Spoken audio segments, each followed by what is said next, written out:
Alabama, Florida State. Years Georgia opened with Clemson, and then Oregon and LSU and Les Miles opened with Oregon and smacked them around. Alabama knocked around USC and Wisconsin and Va-Tech for years. The SEC fears nobody. Stop it. I love the SEC. Put them on. By the way, if we just had an only SEC college football playoff show, it would be absolutely wonderful. How about that out there, SEC backers? SportsGrid's College Football Today.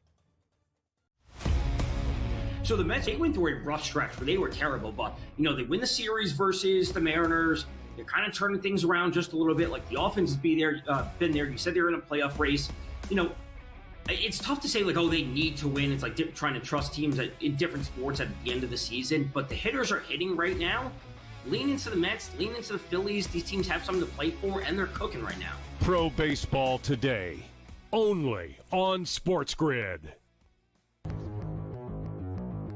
I think what you saw last year is it's tough to say, it's projectable.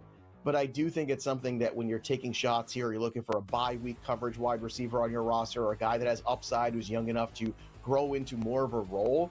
I think the development of Bo Nix was stunningly good last year. If we can build on that again this year, I think Marvin Mims is a really good selection as the 57th wide receiver off the board. Fantasy Sports Today, only on SportsGrid. What does he do after he hits the home run? He walks over to the fan and he pats him on the back and gives him a high five. This is the same fan that's been going after him for the entire game. Dave Roberts after the game saying, hey, look, every once in a while, it's kind of funny to see Shohei, who's got this wonderful personality that we almost never see. It was great to see him do that with the fans. Newswire, only on SportsGrid.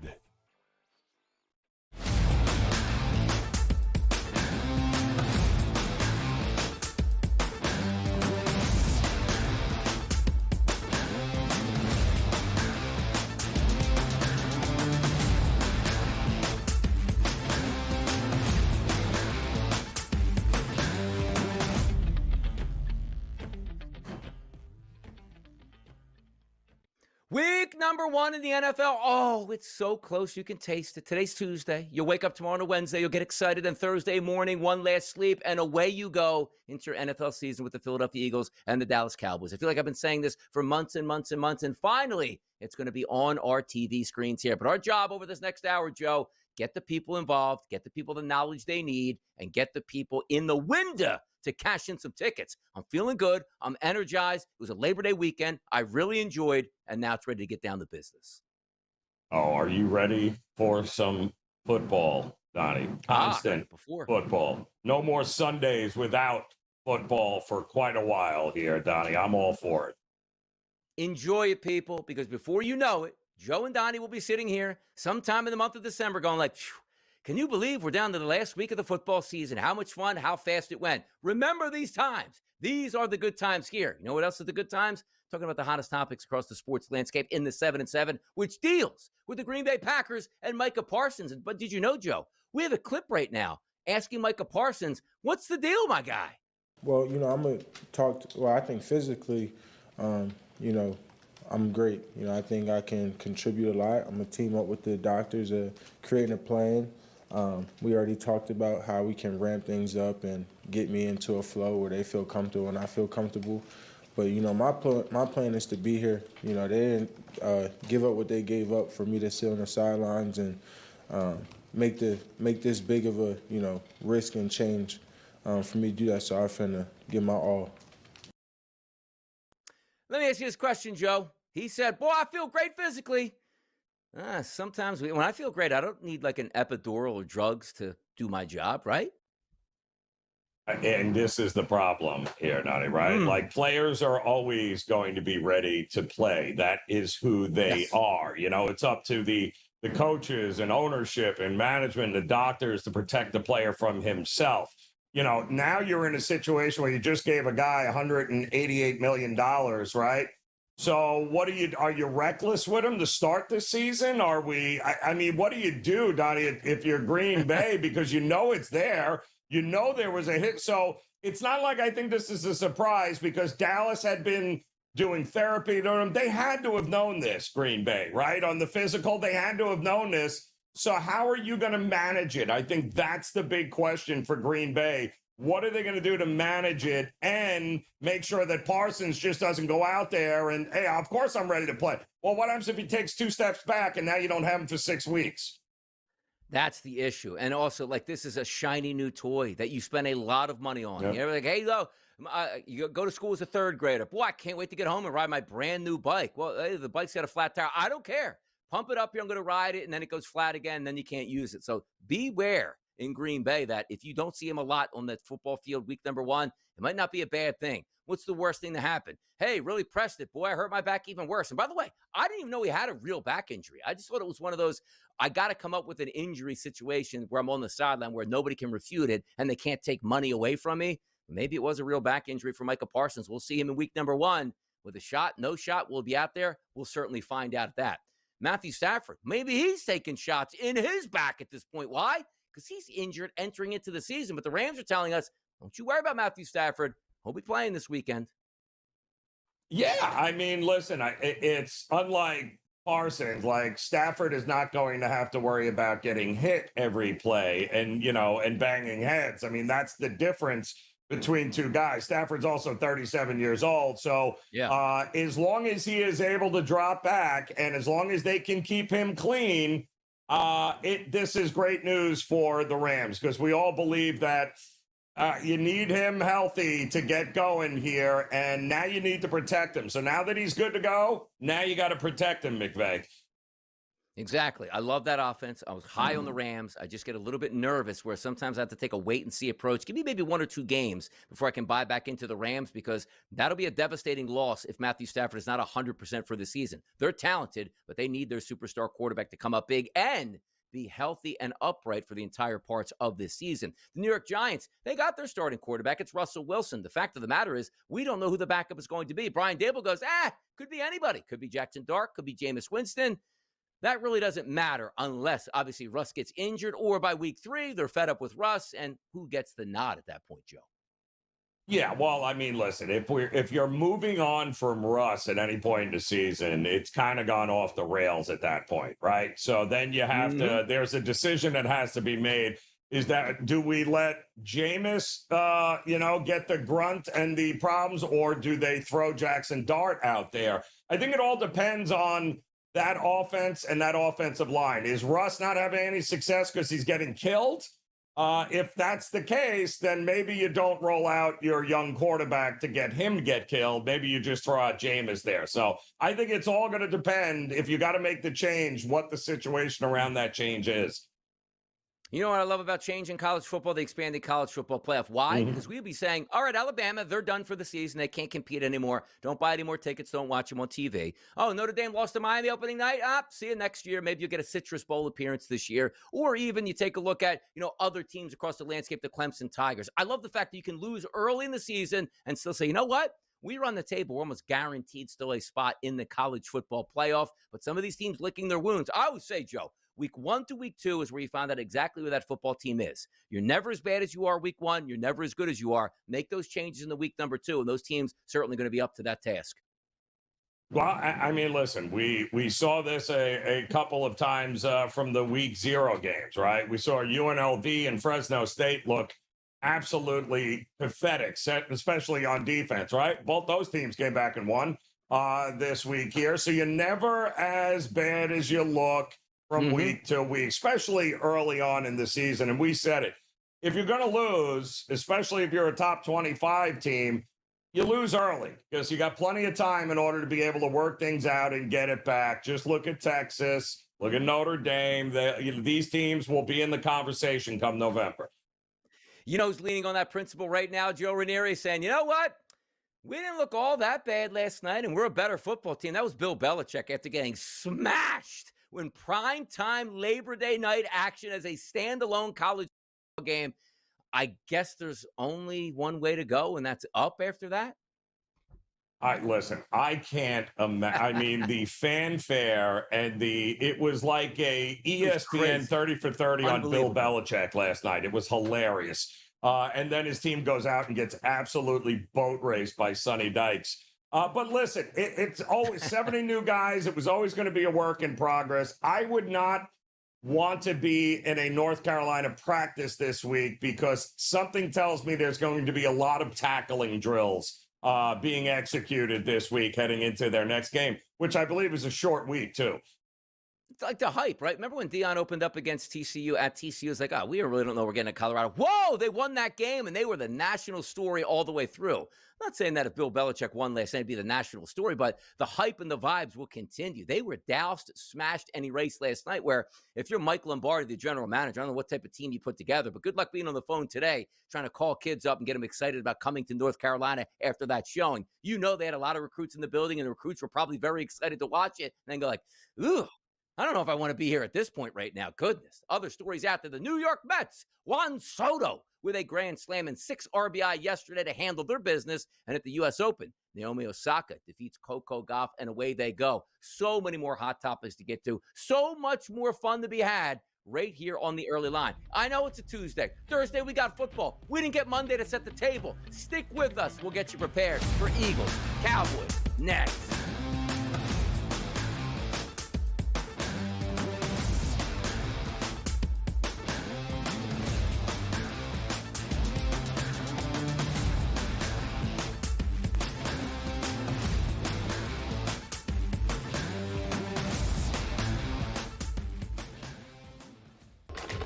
Enter into the magical world of McLuck.com, where even the smallest of spins can win real cash prizes. Adventure into over 1,000 of the best Vegas-style slot games. So what are you waiting for? Unlock your free welcome offer today. Join the fun where winners play and players win.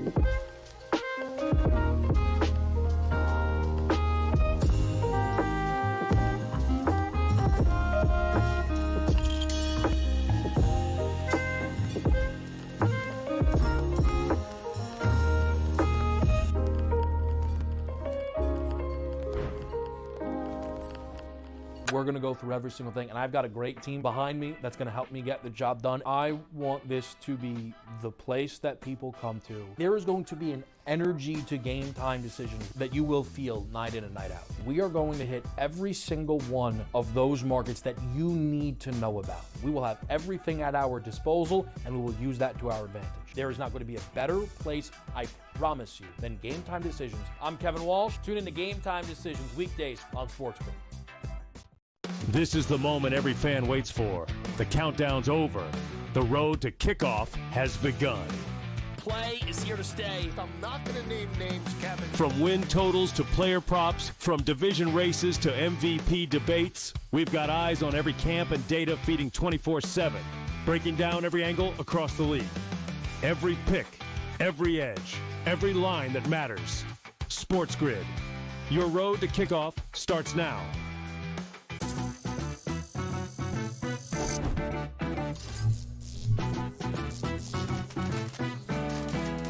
Did you know sportsbooks tend to draw up tighter bet lines for events that get even more bettors, like championship games or major matchups? My tip?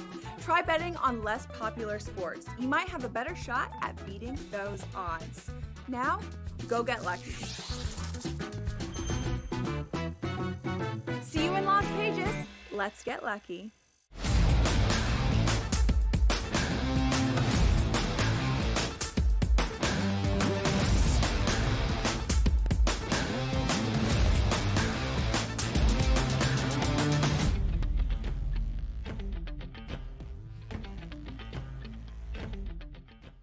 The unofficial, summer ending is basically Labor Day, right? Even though technically summer and fall doesn't start till the end of September, we get that. But football season usually begins officially with the NFL as well. College football is underway. Week 0, love it. Week 1, fantastic. Can't wait for week number 2. But the NFL is on the docket on Thursday Night Football between the Philadelphia Eagles and the Dallas Cowboys. But just the week 1 slate, Joe. The NFL doesn't miss. And I love the fact that they added the Friday night game. because you got Eagles-Cowboys Thursday night. We're all going to be watching that. Regardless if you're a fan of either team, it's football. It's the first opening night, big ratings here. Then they're giving us now the Brazil game on a Friday night, which is Kansas City and the Los Angeles Chargers. They're also giving us Sunday night football, Joe, the Baltimore Ravens, and also the Buffalo Bills. And Monday night, some divisional intrigue.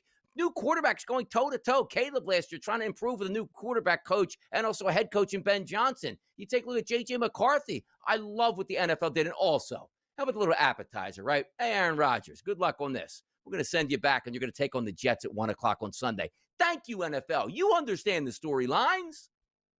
Yeah, listen, Donnie, could not have asked for anything better. We thought it was for the first time ever, we got a absolutely crazy week 1 in college football with, 3 games that featured top 10 teams. Well, we got a pretty good week 1 in the NFL here, team. Divisional rivalries across the board, big time games. I can't wait to see how this all works. But again, like college, a win or a loss in this game doesn't really doesn't make a difference. Don't overreact one way or the other.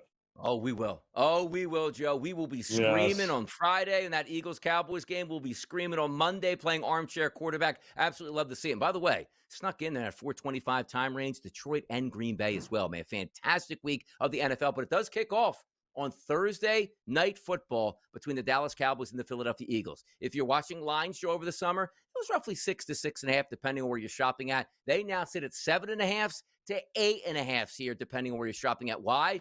The Micah Parsons move. People are high on the Philadelphia Eagles. Buyer always beware in week number 1, because understand this. I don't even know if a single starter played for the Philadelphia Eagles in the preseason. So expectations are, yes, the Eagles are still going to be good, but you never know it until they play. You got 80 snaps and say, okay, well, we're back here. Yes, we won a Super Bowl last year. But how do you figure, Joe, on this point spread? Let's start there. Eagles under a touchdown favorite to now over a touchdown favorite. Is that just the public saying with Micah Parsons gone, the expectations, and we're beating up the Dallas Cowboys like a piñata right now? That's factoring in? Well, listen, I mean, no team has ever gotten more of the benefit of the doubt in the markets than Dallas. When you consider the fact that Philadelphia outscored Dallas last year 75-13 in 2 games, I think the public is certainly going, yeah, right. So we have pretty much the entire Philadelphia team on both sides of the ball back, and Dallas is actually, well, they just traded away their superstar defensive player. So, yeah. We're going to keep buying into Philadelphia, blowing them out. But I'd be careful, Donnie, because history tells us in these spots, week 1, divisional dogs, a lot of familiarity with these 2 teams. And, it's not like Dallas's offense. It's not because Schottenheimer's the coach. Schottenheimer's been the OC there for 3 years. So Dak and this offense, very acclimated with one another here. So more than a side, Donnie, or dealing with the spread, I don't know that I want to lay 7 right out of the gate in a divisional rivalry. But my goodness, how is this thing not going to go up and over the total? 46.5 for pretty much over the summer. Game week, Joe, sitting at 47.5. And I think you bring up some pretty good points here, because sometimes you try to extrapolate who do you think is going to win. Of course, I think the Eagles are going to win. They're favored by 7, 8 points. They're supposed to win this game. They're the better team, and they're at home. But sometimes you don't really know what you're going to get out of the gate. The Eagles did lose some key components on defense, but still, the shell is there as well as Vic Fangio. I do expect them to have a good performance, but when I say to myself, is it going to be the Dallas ground game that wins it for Dallas? No, that's not going to be the case. Is Dak Prescott usually a very good regular season quarterback? Yes, he is. If you look at Dak Prescott's numbers in this game, his passing props show 248.5. And it's okay, that's 250 yards against a good defense. But if you figure the Eagles are going to win, because you're trying to play out how these teams will play, I don't expect Dallas to do a lot of second half running on the ground, because I do expect them to be losing. But I do expect a lot of passes here. Like Dak Prescott to throw 2 touchdown passes in a total that's listed at around 47.5, Joe, is plus money. It's like a plus 115 price. I don't envision Dallas ground and pound inside. You have wide receivers. George Pickens, he's great at going deep and making one-on-one contested catches. CeeDee Lamb healthy, he's going to make any defense, regardless of who's defending him, certainly try to double cover him, which means other guys should be open. I actually think Dak Prescott has a decent enough game Thursday night to throw 2 touchdown passes, even in a loss. And I'll tell you this is not new for Dak Prescott, guys. He has one of the best records against divisional foes in his career. He's 29-12 against the number versus the NFC East. And he's covered those games by close to a touchdown. So he has been one of the most profitable quarterbacks to back against other NFC East teams. It's what he does. Going to be interesting. I can't wait for this. Now I'm getting excited because I wasn't looking at the prop bets just yet because it's game week. You want to look at the practice reports coming out. Landon Dickerson didn't practice yesterday for the Philadelphia Eagles, but is still expected to play. We'll see how that goes. But you read like the beat writers like tea leaves, like coming out of camp. A.J. Brown missed the damn near entire preseason with a hamstring injury, but they took it slow. He's expected to be 100%. Devontae Smith struggled a little bit with the back. He's expected to be 100%. But you know what numbers I always look at, Joe? Like the frontline guys, yes, they're fun to bet on and where are they going to come in. But Jahan Dotson, who last year started to come on in the playoffs. They said he had a really good camp. Do you know what his receiving number is in this game, Joe? It's 7.5. You're basically asking for one catch from your third wide receiver in this game. We're buying low, people. You know what? I'm already excited, Joe. Like, I'm ready to fire bets right now on this game for Thursday night. You got to love it, too. And Jalen Hurts, listen, he's no stranger here. The guy is 26-3 straight up at home as a favorite. That's pretty impressive Saquon stuff Barkley, there. 93.5 yards for his rushing prop. To score a touchdown, it's damn near minus 200. Jalen Hurts, 36.5, fresh coming off the season, getting those legs into it here. Look at how many opportunities. Oh, Donnie, you're only taking Eagles. Nonsense. I just told you. I like the Dak Prescott over 1.5 touchdown pass at plus money in this game Thursday. So many ways to go, so many ways to get after it. We still got today, tomorrow, and Thursday right here on the early line to keep the prep coming, people. We'll be right back to talk Major League Baseball.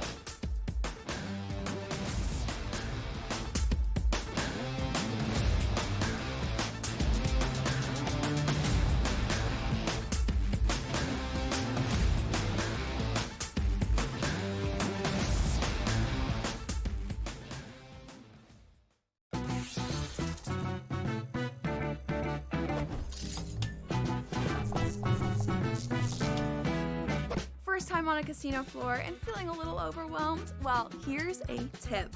Lots of machines have a free demo mode you can try for practice.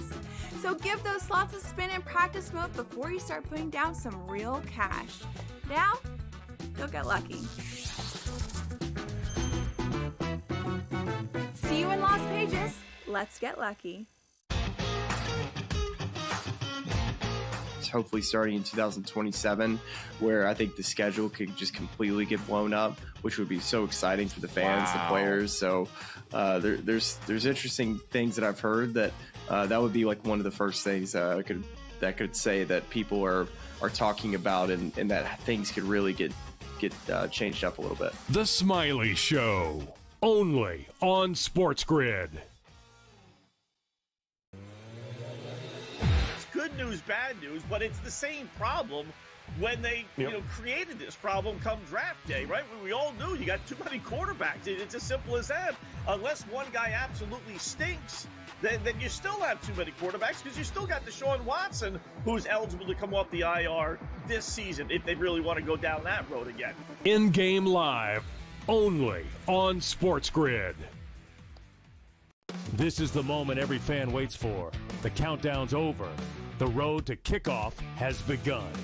Play is here to stay. I'm not going to name names, Kevin. From win totals to player props, from division races to MVP debates, we've got eyes on every camp and data feeding 24/7, breaking down every angle across the league. Every pick, every edge, every line that matters. SportsGrid. Your road to kickoff starts now.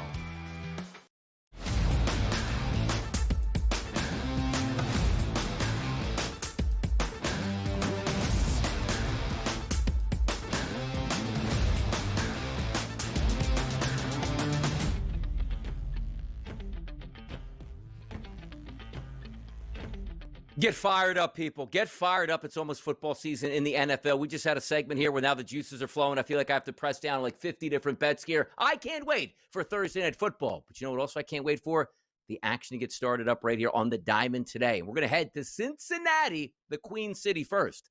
Lodolo's on the mound, the lefty for the Reds, going up against Jose Barrios. You might say to yourself, like, oh, look at that. Toronto, a first-place team. Barrios, sure, I'll take that. Oh, no. Why is it roughly a pick 'em at this point? I'll tell you why, Joe Ranieri. Nick Lodolo, 2.62 xFIP number, 2.56 Sierra over the past 45 days. He's been dealing for the Reds. Can the Reds pull off another victory over Toronto? And Toronto now looking in the rearview mirror at the Sox and also the Yankees saying, like, oh, no, they're going to overtake us. What happens today in Cincinnati? Well, what do we do with do we trust Toronto's bullpen? I don't trust the Reds bullpen because they gave up the lead yesterday late in that game in the ninth inning, only for Toronto's bullpen to say, hold my beer. And Barrios on the mound doesn't exactly scream, oh, great things. He is not good on the road at all. So, yeah, I mean, listen, Toronto on the road, we've been saying it all year. It's been a red flag for me. They are not the same team like they are at the Rogers Center. So to me, yeah, I favor Cincinnati maybe to keep it rolling here today. Let's go, Reds. Lodolo on the mound. Can he shut down those bats again? We'll find out a little bit later today. Once again, that's going to start at 6:40 Eastern. Let's keep it in the 6:40 Eastern hour and go to the Motor City. That's the New York Mets and the Detroit Tigers. Now, the Tigers are up comfortably in their division. They're not sweating things out, but they still would love to be the number one overall seed in the American League. But also, you can't be losing games here to the New York Mets in shootouts. Maybe they bounce back today. But how about Nolan McLean on the mound? He's got 20 innings pitched, Joe, in Major League Baseball. He has a 271 xFIP. The expectations are high for McLean, as I guess he has to be the new ace of that staff because some of the other veterans aren't holding up their end of the bargain. Gibson is on the mound for the Tigers and a favorite here for the Mets. Could the Mets get another victory in the Motor City today? Well, I mean, listen, this Nolan reminds me a lot of another former Met guy named Nolan that used to pitch for them back in the day. He is absolutely been lights out, this kid. There's nothing not to like about him. By the way, I don't think he's walked a guy in his last two starts here, and it looks like the Mets bats have finally figured it out here. And Sawyer Gibson-Long, his last two starts back in June, 7 runs, 4 home runs across 11 2/3 innings here. That was against the Rays and the Twins. Yeah, I think with the way the Mets bats are and the way McLean has been pitching, yeah, it's advantage Mets. That's the only way I would look here. I think they keep it rolling.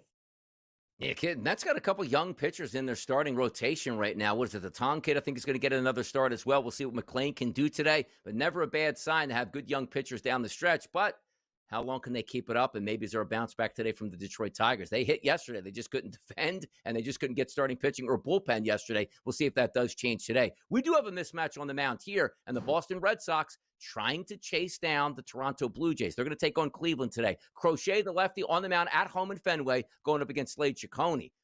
Favorite in this one? My goodness. Minus 275 at the opening number. It's backtracked a little bit, 265s, 250s in the sports betting landscape right now. But a total, Joe, open up at 8. We're now down at 7.5 at every single outlet right now. Crochet, I have listed as the third best pitcher on the card at a 256 xFIP number, which is tremendous. And actually the number one xFIP on the card. Boston, do they win easy today against those Guardians? Yes, probably. The Guardians, one of the worst teams against left-handed pitching this season. In fact, over the last 15 days, they ranked 10th in strikeout rate against lefties here. This is a great matchup for Garrett Crochet. I think I saw this morning his strikeout prop at around 7.5, Donnie, but he has been mowing them down. I think he's got, at least 8 strikeouts in his last 5 home starts. I got no problem backing Crochet here to go up and over that strikeout prop and an easy win. Seattle and Tampa Bay, Wu versus Rasmussen. Rasmussen's your guy down there for South Florida. How about that? They were roughly a pick-em today going up against Seattle. A total of 7.5 to 8 runs here. I'm telling you right now, I don't care how good these pitchers are, Joe.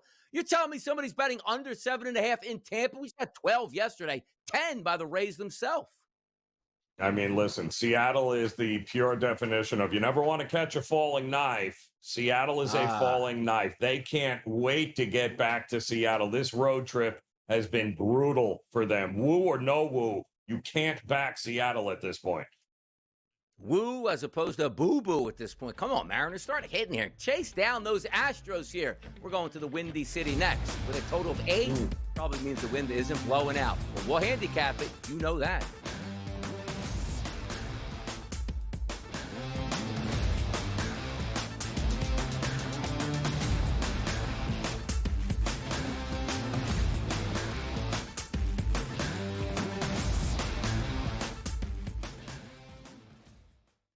This is the moment every fan waits for.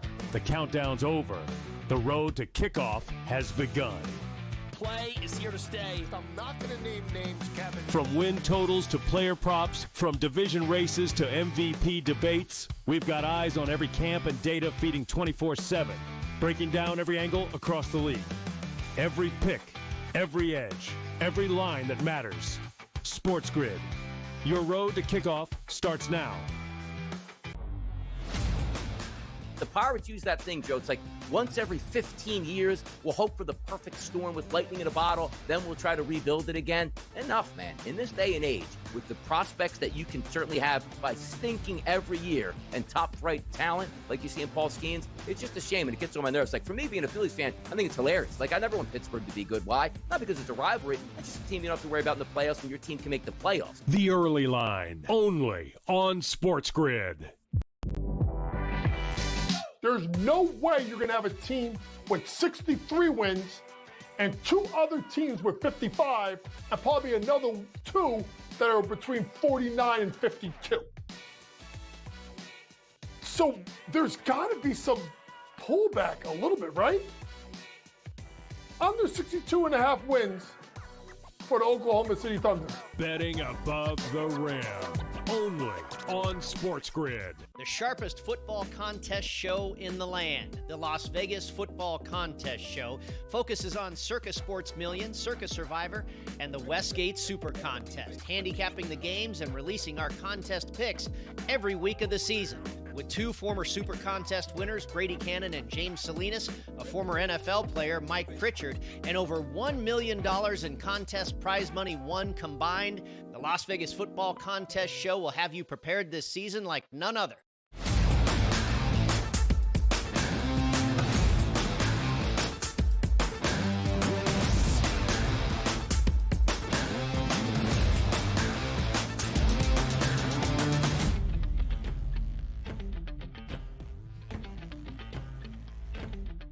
Atlanta playing out the string, just trying to be spoilers. Tried to spoil the day yesterday for the Chicago Cubs, but the Cubs walk off the Brewers. Today, we're going to get round two. Ding, ding, ding. Atlanta versus Chicago. Wentz, the lefty on the mound, going up against Shota Imanaga, also a left-handed pitcher. A 7:40 start tonight. Favorite overnight, minus 170s in that range. As high now as minus 180s. You'll see the graphic popping up there around that minus 168 range. The total listed at 8 across the board. Light wind blowing in, just like it was yesterday. We saw a lot of runs yesterday here. Do we get just as many runs today? And also, is there a chance that Atlanta can play spoiler? They tried yesterday, but weren't able to hang on. Yeah, and well, they're going to need to get more from Imanaga, I'll tell you that, because he hasn't exactly been crushing it. I think he had 5 starts in August. I don't think he won a game. I think he went 0-2. But at that point, also keep in mind, the Cubs have not been hitting. They're just not the same team they were in the first start of the season. So I think it's imperative, and it was good to see them be able to make that comeback yesterday. I thought it was great because the bats finally put it together. But yeah, they're going to have to start playing from in front. And if they do, I think they win this game. I think they win it rather easily. I think they can get to Wentz way before Atlanta's going to get to Imanaga here. Carson Wentz, Joey Wentz, same Wentz on the mound. We'll see if that holds up there for the Atlanta Braves. Let's get a look at this next game because I always get intrigued by who's actually starting. Michael Lorenzen for the Kansas City Royals. We know he's a starter in Major League Baseball. However, he was favored overnight, Joe, by a price of around a minus 180. That's dipped down. Minus 156, minus 160s across the betting landscape right now. And a total that's listed at 9. But when I look here at Farris, who's going to be on the mound, and his first name, let me just double check. Mitch Farris hasn't pitched above Double-A, Joe. He's had 22 starts in the minor leagues this season in Double-A, 3-8 record, 4.27 ERA. He's had 116 innings and 142 strikeouts, so that's not too bad. He's given up 10 home runs in those 22 games. Again, not too bad, 55 walks, but an ERA around a 4.25 in Double-A going up against Kansas City in Kansas City. These are tough ones to handicap sometimes because you just expect that Kansas City should detonate this guy, but sometimes these guys, you haven't seen them a while. They make it through 2 times through the rotation, and they get pulled out into bullpen start. How do we factor on Kansas City and L.A. today? Well, I mean, Kansas City was one of very few teams that had Labor Day off yesterday, and the Angels had to take on Houston yesterday, and they got beat up pretty good there with Kikuchi and company. So the rest advantage for Kansas City at home, waiting for a double-A pitcher to show up, Donnie. It feels like maybe Kansas City got a good opportunity here, but at Kauffman Stadium, too, humidity. Are we getting an over here? It feels like we're getting an over here tonight in this one. Might have. Let's take a look at the weather, Joe. 76 degrees. Oh, no, Kansas City. What happened to your 85 and 90s that you have every day? Light wind blowing in only 3 miles per hour, and so no significance there. No rain in the forecast. So a clear, beautiful night at Kauffman Stadium. We'll see how that plays out. St. Louis, they're playing at the string. They're taking on the A's today. Severino going up against Michaelis. Whenever I hear Michaelis's name, I automatically get the pen out, start writing down things I want to do against the St. Louis Cardinals because Michaelis is a terrible pitcher. Roughly a pick 'em, Joe, at this point now, and a total that's listed at 8.5. I have Michaelis as the worst analytical pitcher on the card today, and it doesn't surprise me. He usually winds up somewhere in the basement, and he probably gets shelled today from the A's. Well, he should. I mean, but Severino, I think this is his first start back, right? So he was on the 15-day IL. He had some sort of oblique injury there, but now he gets to start against the Cardinals. And prior to doing that, though, he was a much different pitcher on the road than he was in that sandbox in Sacramento, where he said, I hate this place, man. This is just not good. I'm a fly ball pitcher. I can't. The good news is St. Louis just doesn't hit a lot of home runs here. So, yeah, I think if he is up to it, I think it's advantage A's, and I take him early because I'm with you. I think Michaelis could give up a couple of long balls here. And next thing you know, the A's are playing from in front in this game. Yeah, that guy stinks. Usually similar weather patterns there to Kansas City. Yep, we got 79 degrees at first pitch here, Joe. Light wind blowing in, no precipitation in the forecast. So a nice night in St. Louis to get the party started with some runs at the plate. You know what's going to happen. Michaelis always gets beat up. We'll see if he does it again tonight. San Francisco and Colorado. You see the total out there, 10s now up to 10.5, and a monster favorite for Logan Webb and the San Francisco Giants, and rightfully so. Freeland, not a very good pitcher. 492 xFIP over his last 45 days, of 477 Sierra. He should get hit around the block today. And let me just do a quick little check of the weather conditions in Colorado. 82 degrees at first pitch, light wind blowing in there. Good hitting conditions tonight for the San Francisco Giants. Do they hit Freeland tonight, Joe? What do you think? Well, Freeland's one of those weird pitchers with Colorado where his numbers are better in Colorado than they are on the road, which is hilarious to me here. But what difference does it make? He's pitching against the hottest hitting team in Major League Baseball right now. So much so that now the Giants have literally hit themselves back into the conversation for the wild card. They're only 5 games out of that final wild card spot, and they send their ace Logan Webb to the mound, who has actually been pretty good in Colorado here. So, yeah, the way they're swinging the bat, there is absolutely no way you can bet against this Giants team right now, especially against Colorado in Colorado.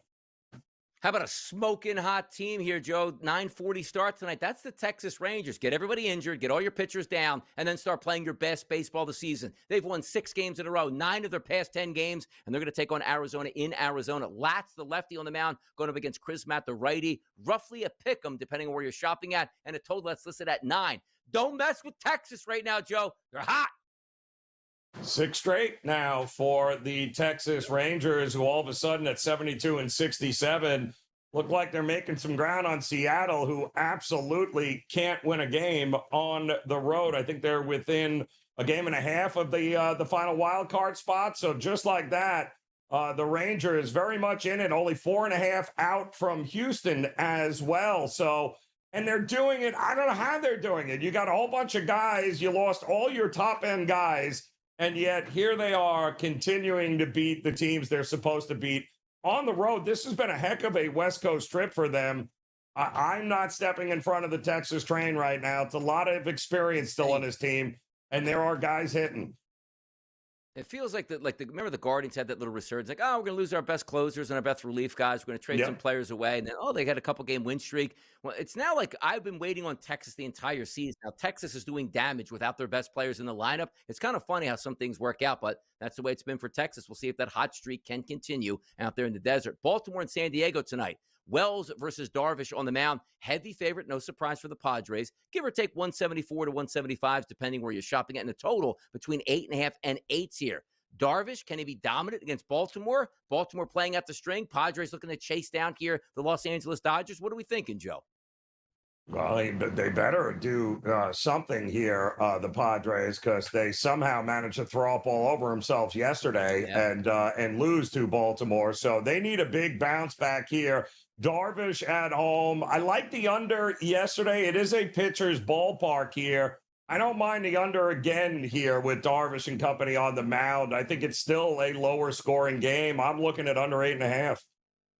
Yeah, nice little slate across Major League Baseball today to have some fun with. And I know when it turns to that month of September, everybody just starts to get anxious about the NFL season, which is coming up on Thursday. We'll talk that a little bit more here with Tom Vecchio coming up in the next segment. College football heading into week number 2, but don't forget about baseball. A lot of people will turn their attention to other sports. There's a lot of money to be made down the stretch in the month of September and a lot of mismatches and a lot of pitchers that shouldn't be in Major League Baseball. We just talked about a guy hasn't pitched in AAA and getting brought up in the major leagues just to get a look-see as a AA pitcher today. That's what you're getting for Los Angeles. Does it always work, Joe? Does it mean we get 7-8 runs out of those guys? No, it doesn't. But you'll see now, games that you thought you should have had wrapped up, I'm like, whoa, who's closing this game? I never heard of this guy. And they go, look, we got to see what this guy can do in a high leverage situation. Great. My money is on the line. So as always, buyer beware there, Joe. But come on now, September baseball, we love it, right? We love it. Yeah, absolutely. Yeah. It is it's urgency time. Urgency. We're close to kickoff on Thursday night in Philadelphia. Tom Vecchio joins us next to get more information and action you need to know for tonight's slate.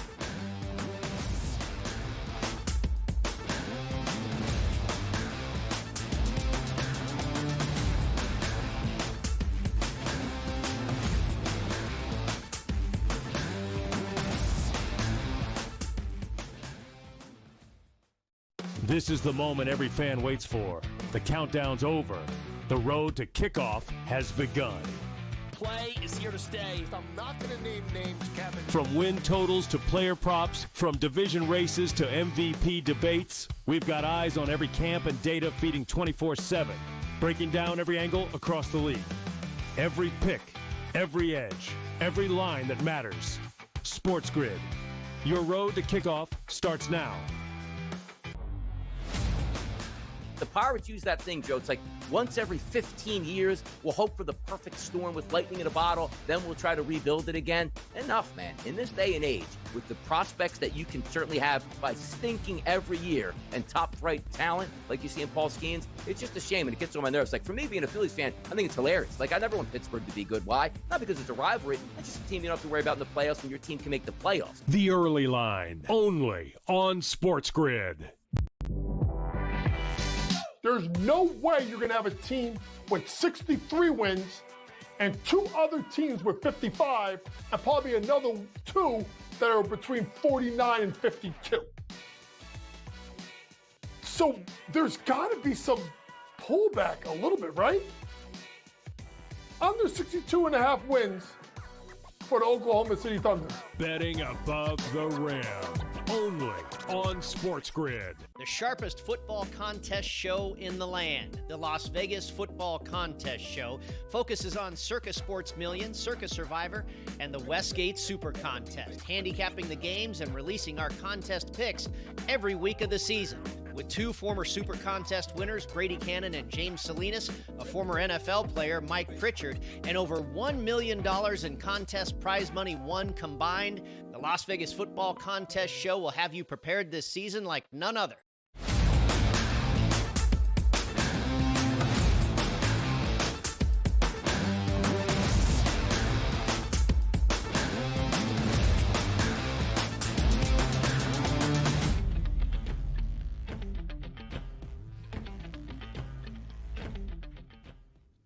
Are you enjoying your time here on the SportsGrid Network, watching us right here this morning on the early line, setting the table for the rest of your SportsGrid day, and certainly a monster SportsGrid week, which includes NFL action coming up once again, people. Can't get enough of it. It's Thursday Night Football. It's going to be the Eagles. It's going to be the Dallas Cowboys. I'm Donnie Rightside. He's Joe Ranieri, and bringing in Tom Vecchio, no strangers to the networks. He's all over the place getting things done, Tom. And as you wake up post-Labor Day, it just feels like we're renewed. Like the NFL is right here, and we could taste it. Yeah, we can. Some nice cooler weather in the air as well certainly helps kind of set the mood for football season. We're coming up to, I would say, what should be one of the best years that I've been personally excited for. I don't want to say in a long time, but just the level of talent across the league is phenomenal. We're going to see, different quarterbacks, young quarterbacks, someone like Daniels in that division in the NFC East. Can they take a step forward? What happens with the Lions after they lost both coordinators on offense and defense? Like, there's so many good storylines that the season's going to be an absolute race from start to finish. Absolutely, Tom. Let's get started in Philadelphia and have some fun with this, because for me, the first 2 weeks of the NFL season, a lot like, yes, I'll be making wagers, yes, I'll be handicapping, but they're educated guesses because I don't really know what to anticipate. And some might say, like, well, Donnie, what do you mean? The Philadelphia Eagles, they got Jalen Hurts, they got, Devontae Smith. Who cares if you didn't see them in the preseason? Crazy things happen in the NFL from week 1 to week number 2. Games that you think were going to be easy victories turn into losses, and away you go. But it doesn't mean you can't be on the right side of some of these equations, Tom. So heading into the football season, give the people like a PSA, like how do you approach week number 1 and week number 2 before we actually see what these football teams are about? I would say it's similar to spring training in baseball, where like just because a hitter wasn't hitting well in spring training doesn't mean he's going to be terrible. Just because we didn't see A.J. Brown and Devontae Smith and Saquon Barkley play great or play at all in preseason does not mean that they're not going to put up 80, 90, 100 yards in week 1 or week 2. So, I would prefer to lean on some vets in certain spots, but this doesn't mean I'm not going to be willing to take some shots on younger players just because maybe teams want to get those younger players exposed early in the season and they want to ease in the vets. So someone like Will Shipley on Thursday night, is he a player that could see just a slightly elevated role because it's, hey, we don't need to have this massive workload on Saquon from day one. Look, we have a long season ahead of us. We know how many touches, just the volume of touches Saquon had last year. That is a lot to repeat. So let's ease him in. Let's mix in Will Shipley just a little bit more. Let's ease in the wide receivers and have a well-rounded offense instead of like 70-30 when it comes to rushing passing. Well, it's interesting too because you're going to have we talked a little bit about it yesterday, Tom, on In-Game Live on how a lot of divisional matchups in week 1, and you've got in Thursday night. I mean, it's not like Dak Prescott and the Eagles don't know one another here. So how do you approach this game? Well, right from the total and the spread, to me, that implies that we're going to see a decent amount of scoring. I'm not going to say the total's going to be flying over. I don't love this, the over or under. I'm not going to take a side on that either way. But if the Cowboys are going to be playing from behind, it really should force the Cowboys to pass a lot. And this is really going to be one of my narratives for the entire season is the Cowboys defense is average to below average, especially now that they lost Parsons. They're going to be playing from behind. Their running back room is bad. Javonte Williams, Miles Sanders, and the rookie Jadon Blue. Williams and Sanders are replacement level running backs. These are not players that you just, this is the focal point of our offense. We're going to give the ball 20 times per game. This means that Dak has to pass the ball. Like you paid Dak, you paid CeeDee Lamb, you brought in George Pickens. This is the offense. So if they're going to be playing from behind, it's really going to be one of my favorite bets the entire season. It's going to be Dak Prescott over passing attempts, 36.5 to start week 1. This is where I think they get things going. They play from behind. It's a higher total. Their running back room is awful, and they have 2 good receivers to throw the ball to. Let's get some yards on the board from Dak, and more importantly, just the attempts overall. Yeah, I'm with you there on that too, Tom, because we were just taking a look at some of the prop bets in the previous segment, just looking at Dak Prescott's over 1.5 touchdown passes is at plus money. I'm with you. 47.5 total. Like some people like an Eagles fan, like, oh yeah, Don, that means 41 points out of the Philadelphia Eagles. That's not the way it plays out if you just correlate the spread itself as opposed to the total. Let's just say Dallas scores 3 touchdowns in this game, and as you just pointed out, I don't think we're relying on running backs at this point. I think you're going to move it through the air if you're the Cowboys, and you can have some success. I'm with you there. Talking about Major League Baseball tonight, having some success, Tom, is there a younger pitcher out here that might be worth backing in a hostile environment today?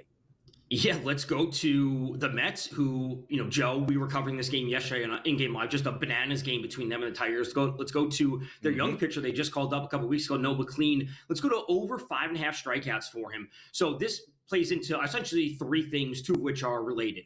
one, the Mets bullpen got extremely taxed yesterday. They do have a day off on Thursday, but then their next day off isn't until, I believe it's the 14th or 15th of September. So they are coming up against it. Number two, they've let McLean go deeper into games. He's already been at 90-plus pitches in all three of his starts. It's not like they're easing him into things, oh, what do we get from him? And then when it comes to the Tigers and really just him as a pitcher overall in strikeout rate, the Tigers have been up and down on offense. They've actually taken a step back. Now they have the third highest strikeout rate versus right-handed pitching, sitting at 23% on the season overall. And McLean, he has a 28.8% strikeout rate. Yes, it's in a very small sample size of only 3 starts, but I want to take that as a positive sign. Will it stay at nearly 30%, which is where Paul Skeens is at? Probably not. Is it going to drop down to 18%? Probably not. But if we get him as a 25% pitcher against the Tigers who are struggling, and the Mets are allowing him to go just that deeper into games, so he could go 5 innings, 3 earned runs, 4 earned runs, and he could still have the strikeouts because they need the length from him after using 6 relievers yesterday. It's kind of crazy, too, how productive he has been since they brought him up, Tom. I mean, I don't think he's walked a guy in his last 2 starts. And that curveball against left-handed batters has been absolutely nightmarish for him. So, you know, he is the kind of guy, I was joking with Donnie, I said it reminds me of a former Nolan that played for the Mets, and Nolan Ryan. He's going to have that kind of strikeout numbers here when he's a full-time starter, no? I think so. Between him and they just called up Tong the other day. Like, they need these pitchers. Like, this has been the Mets' issue all season. They didn't go out and get pitchers at the deadline. They were dealing with injuries from the start of the season with Sean Manaea and Frankie Montas. You know, we saw Senga get hurt with that hamstring injury when he was covering first base earlier in the season. You know, Clay Holmes hasn't been himself or was never a true starter. So, like, they need these young pitchers to step up. They need the innings out of them. So even if he gives up 4 earned runs, I still think he has a chance to hit the over 5.5. There you go. Major League Baseball on the docket today. As we like to say, don't forget about baseball with football season beginning in the NFL. What a fun weekend it was here at the SportsGrid Network for week number 1 in college football action. Now we turn the page to week number 1 in NFL action. Tom Vecchio, thanks for joining us today. We'll catch you on the SportsGrid Network. As for myself and Joe, we'll be back to close the show down in style next.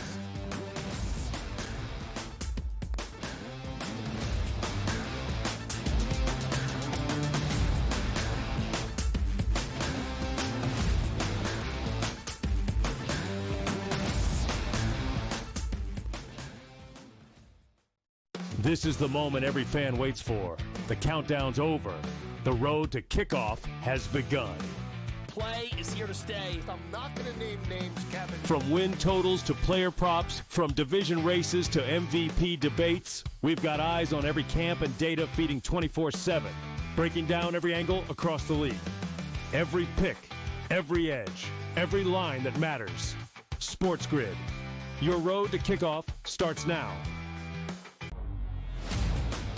The Pirates use that thing, Joe. It's like once every 15 years, we'll hope for the perfect storm with lightning in a bottle, then we'll try to rebuild it again. Enough, man. In this day and age, with the prospects that you can certainly have by stinking every year and top-flight talent like you see in Paul Skeens, it's just a shame, and it gets on my nerves. Like, for me, being a Phillies fan, I think it's hilarious. Like, I never want Pittsburgh to be good. Why? Not because it's a rivalry. It's just a team you don't have to worry about in the playoffs, and your team can make the playoffs. The Early Line, only on SportsGrid. There's no way you're going to have a team with 63 wins and 2 other teams with 55 and probably another 2 that are between 49 and 52. So there's got to be some pullback a little bit, right? Under 62.5 wins for the Oklahoma City Thunder. Betting above the rim, only on SportsGrid. The sharpest football contest show in the land, the Las Vegas Football Contest Show, focuses on Circa Sports Million, Circa Survivor, and the Westgate Super Contest, handicapping the games and releasing our contest picks every week of the season. With 2 former Super Contest winners, Brady Cannon and James Salinas, a former NFL player, Mike Pritchard, and over $1 million in contest prize money won combined, the Las Vegas Football Contest Show will have you prepared this season like none other.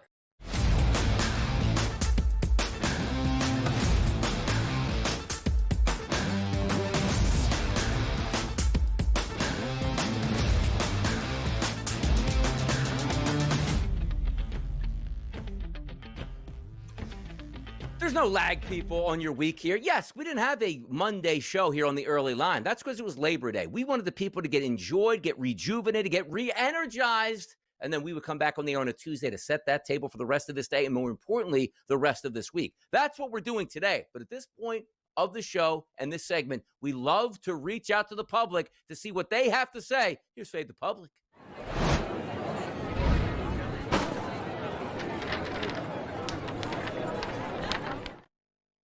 Oh, boy. You know what we're asking questions on, Joe. It's week 1 of the NFL season. It's game number 1 of the NFL season. The world champion Philadelphia Eagles taking on the Dallas Cowboys without Micah Parsons, with a new coach showing up to the helm. It's going to be the same old Dak Prescott, the same old Dallas Cowboys. The question we asked at SportsGrid, our account on X, was simple. Will the Cowboys upset the Eagles on Thursday? Resounding no. 92% of the people voted no. I'm with the people out here, Joe. Were you one of the 7.6% out here on yes? Well, of course, you said a resounding no, but the stats, the actual data tells us that in these games, in game 1 of the regular season among division rivals, guess what?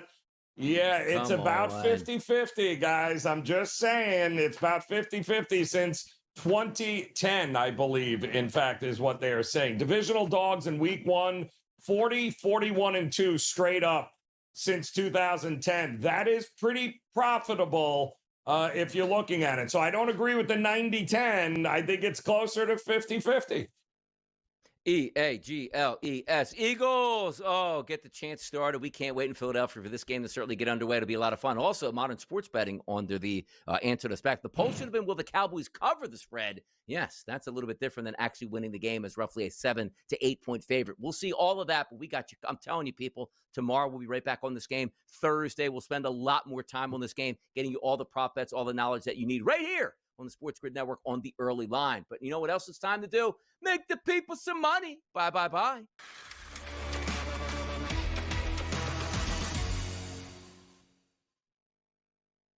Fill up the gas tank, people. Joe's taking you on a ride. Where are we going for some more money tonight on a Tuesday, Joe, huh? Well, if it ain't broke, we ain't fixing it here. And right now, folks, for most of the season, they were broke. And that was the San Francisco Giants offense. But that is no longer the case here. This is a team that has finally figured it out. Rafael Devers has finally figured it out. Willie Adames has finally figured it out. They're crushing the ball right now. And now they get up to go against long-timer Kyle Freeland here, who's going to try and hold this lineup in check. And I do not see that happening. Not to mention, they're going to have to go up against Logan Webb, who already faced him in Colorado earlier this year, and the Giants won 9-3. So I don't see how we're going to have anything more than the Giants bats continuing to remain hot against one of the worst team in Major League Baseball in a park that temperatures are going to be elevated, ball's going to be elevated. I like the Giants to win on the run line here. Yeah, the parts that you love, too, about what you said, Joe, with Colorado is they usually don't have good starting pitching. Even if they do, you're still at Coors Field. You bring in that bullpen for Colorado. Like, magic usually happens late in the 7th, 8th, and 9th innings. And also, when you need that run line, it's so much better to be the road team than the home team because you don't score one run in the top of the 9th to get a run lead. You could pace 5 more on the board and cover that run line, whereas opposed to, oh, we're down 1 in the bottom of the 9th. We scored 2. Oh, no, I lost my run line. So keep that as a factor as well. I'm going to keep it simple tonight, too, Joe. 7:40 start for me. I'm going to Minnesota. It's going to be the Chicago White Sox and the Minnesota Twins. Davis Martin, young pitcher, not very good. Simeon Woods-Richardson coming back off the IL, not very good. That line is listed at 9 runs here. I'm going over tonight in that game between the White Sox and the Twins. 9 runs. Give me some runs. Keep it away. Run line victory for San Francisco. Runs by Chicago, Minnesota. A 2-0 night for the boys. That's what's on deck, and that's what's anticipated today, Joe. Yeah, I would not expect as many runs with the Houston Astros and New York Yankees tonight with Framber against Max Fried. We might have the ultimate good old-fashioned pitcher's duel in that one, Donnie. I'll tell you, we had the ultimate today, the ultimate show. 2 hours, hit everything you needed to know. Major League Baseball, check. College football, check. NFL action, check. Recaps and also the previews to look forward to. All the information that the people expect from us here at Joe Ranieri on the early line was delivered today. Now, tomorrow, we got an even more big deal. Like, the energy was high. Like, you're coming off a Labor Day weekend. A lot of people had some drinks, some cocktails, spent some time at the beach, out on the boat, and had some fun. But for me and Joe Ranieri, we're back bright and early tomorrow morning to bring that heat to make sure you're set up for your football week. See you tomorrow. Enjoy.